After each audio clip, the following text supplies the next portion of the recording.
یہ سب سے اہم سلائیڈ ہے آج کے پورے لیکچر کی۔ دنیا بھر میں لاکھوں کروڑوں اربوں چیزیں پائی جاتی ہیں، زکوٰۃ صرف 5 چیزوں پر فرض ہے۔ ہم نے ان کو مائنس کر دیا، فصلوں کو اور جانوروں کو مائنس کر دیا۔ باقی زکوٰۃ کتنی چیزوں پر فرض ہے؟ 5 چیزوں پر۔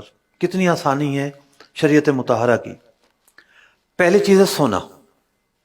سونا کسی بھی شیپ میں ہو، بسکٹ کی شیپ میں ہو، زیور کی شیپ میں ہو، عورت استعمال کرتی ہو، استعمال نہ کرتی ہو، بچوں کے جہیز کے لیے رکھا ہو، سیونگ کے لیے رکھا ہو، جس کی ملکیت میں ہوگا ہم اس کی ملکیت کو لے کے چلیں گے۔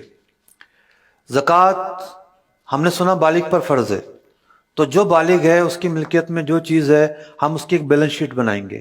ہاں بھی اس کے پاس یہ چیز ہے، یہ چیز ہے، یہ چیز ہے، زکوٰۃ فرض ہے یا زکوٰۃ فرض نہیں ہے۔ تو یہ باتیں میں نے اس لیے بیان کی کہ بعض اوقات خواتین کی طرف سے سوالات آ رہے ہوتے ہیں، یہ تو ہمارے استعمال میں ہے۔ سونا کسی بھی شیپ میں ہو، اس پر شرائط پائے جائیں تو زکوٰۃ فرض ہوگی۔ نمبر 2، چاندی۔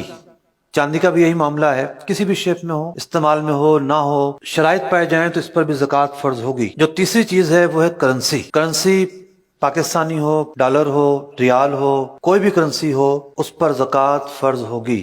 بٹ کوائن ہے، ڈیجیٹل کرنسی کے نام پر جو پروڈکٹ مارکیٹ میں آئی ہے، اس کو ہم کرنسی مانتے ہی نہیں ہیں۔ نام لوگوں نے کرنسی رکھا ہے، لیکن کرنسی کی تعریف یہ ہے گڈس کے مقابلے میں کاؤنٹر ویلیو کے طور پر جو چیز استعمال ہوتی ہے وہ کرنسی کہلاتی ہے۔ آپ خریداری کرتے ہیں اس چیز سے، یہ دے دیں، یہ دے دیں، یہ دے دیں، یہ دے دیں۔ ہم کرنسی نکال کر ضروریات زندگی کی چیزیں خریدتے ہیں، تو کرنسی ہمیشہ جو گڈس ہے اس کے کاؤنٹر ویلیو کے طور پر، اس کے معاوضے کے طور پر استعمال ہوتی ہے۔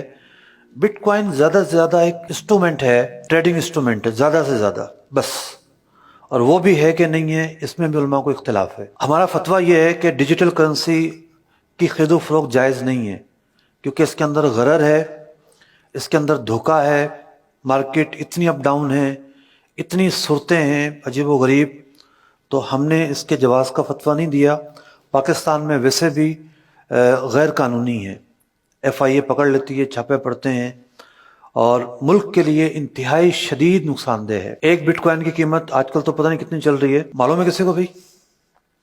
پہلے تو تھی 30 لاکھ روپے، 40 لاکھ روپے، اب ڈالر مہنگا ہوا تو سکتا اور بڑھ گئی ہو۔ بھئی ایک کمپیوٹر کا کوڈ بندہ خریدتا ہے 30-40 لاکھ روپے دے کر۔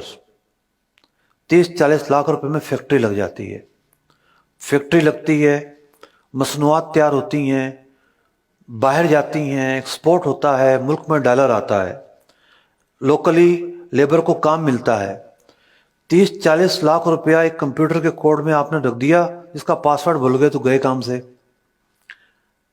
اس کا ایسا کوئی فزیکل استعمال نہیں ہے، دنیا میں تھوڑا سا چینج آیا، پتہ نہیں کہاں سے کہاں جائے گی۔ تو یوں اس کے اندر غرر ہے، انسرٹنٹی ہے، اتار چڑھاؤ بہت زیادہ ہے۔ چوتھی چیز ہے پرائز بانڈ۔ پرائز بانڈ جو ہے بعض لوگ کہتے ہیں کہ جائز نہیں ہے۔ 2 طرح کے پرائز بانڈ ہوتے ہیں۔ 2-3 سالوں سے ایک پرائز بانڈ کی نئی قسم پیدا ہوئی ہے مارکیٹ میں، پریمیم پرائز بانڈ کہلاتے ہیں یہ خالصتاً سودی پرائز بانڈ ہے۔ یہ پرائز بانڈ ہمارے اس لسٹ میں شامل ہی نہیں ہے، اس وجہ سے کہ وہ تو صرف ایک رسید ہے۔ اصل تو وہ سیونگ اکاؤنٹ ہے جس پر سود ملتا ہے، اور ایک سودی اسکیم ہے جس میں پڑھنا جائز بھی نہیں ہے۔ یہ جو دوسرے پرائز بانڈ ہیں جو پرانے ہیں، ان پرائز بانڈ کی جو حیثیت ہے وہ ٹریڈنگ گڈس کی ہے۔ ٹریڈنگ گڈس کے طور پر یہ اپنا وجود رکھتے ہیں۔ جس طرح ڈاک کا ایک ٹکٹ ہوتا ہے، جس طریقے سے اب اسٹامپ پیپر ہوتا ہے۔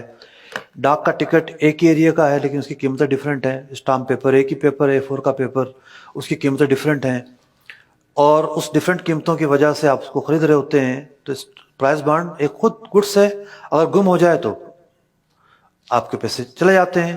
یہ اس بات کا ثبوت ہے کہ رسید نہیں ہے۔ رسید ہوتی تو آپ اصل سے جا کر ریکور کر لیتے۔ سودوں کے اندر استعمال بھی ہوتا ہے، یہاں کا ریشو مجھے نہیں پتا، کراچی میں تو بہت زیادہ ہے۔ کوئی پراپرٹی کسی نے خریدی ہے، اتنا کیش دیں گے، اتنا پرائز بانڈ دیں گے، تو یوں ایز اے انسٹرومنٹ کے طور پر، ٹریڈنگ گڈس کے طور پر اس کی اپنی ایک حیثیت ہے، اور مال تجارت میں یہ شمار ہوتا ہے۔ 5ویں چیز ہے مال تجارت۔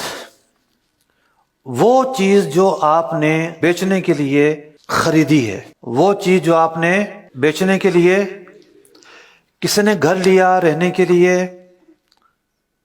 یہ شرط پائی گئی کہ نہیں؟ نہیں پائی گئی۔ کرائے پر چلانے کے لیے گھر لیا، یہ شرط نہیں پائی گئی۔ ٹرانسپورٹر ہے، اس کی گاڑیاں چلتی ہیں کرائے پر، ایک گاڑی کروڑوں روپے کی ہوتی ہے، تو وہ گاڑی اس نے بیچنے کے لیے نہیں خریدی، کرائے پر چلانے کے لیے خریدی ہے۔